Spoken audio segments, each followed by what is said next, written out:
want the government to do. Zaidi ya familia 400 kutoka mtaa wa Soweto hapa Nairobi zimepata msaada wa chakula ili kuzistiri wakati wa Krismasi. Wakati huo wito umetolewa kwa kina mama kuhakikisha kwamba usalama wa watoto wao wakati huu wa likizo ya Krismasi na mwaka mpya. Vijana pia wamehimizwa kujisajili kwa wingi kuwa wapiga kura ili wawe na fursa ya kushiriki katika shughuli ya kuwachagua viongozi wanaowataka na wanaowafaa.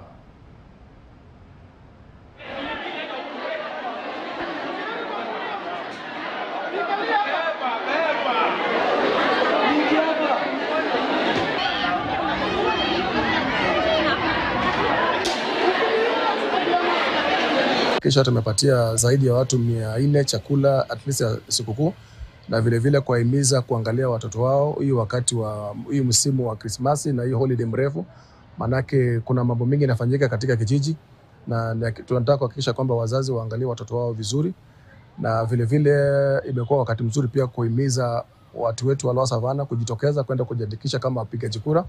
Manake viongozi wanachaguliwa na kupiga kura, si kwa kupiga kelele na kupiga makofi. Na tunaambia vijana, kama bado uja register, tafadhali tunakuomba kwa unyenyekevu. Unajua kama unapiga kelele lakini uja register kama member ya IEBC, hizo zote ni bure. So nakuomba kwa unyenyekevu, omali popote penye huko, I think zimewekwa kila mahali. Make sure umeregister ukuwe member ya IEBC. Sasa hii watu wako na uzito sana kimaisha, lakini leo hii nimeona wamama zaidi wa 400 leo watoto watapata kitu ya kukula kwa manyumba zao. Na mtu songe mbele.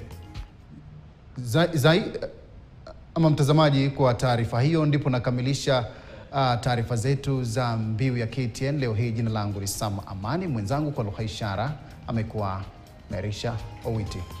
Jioni njema.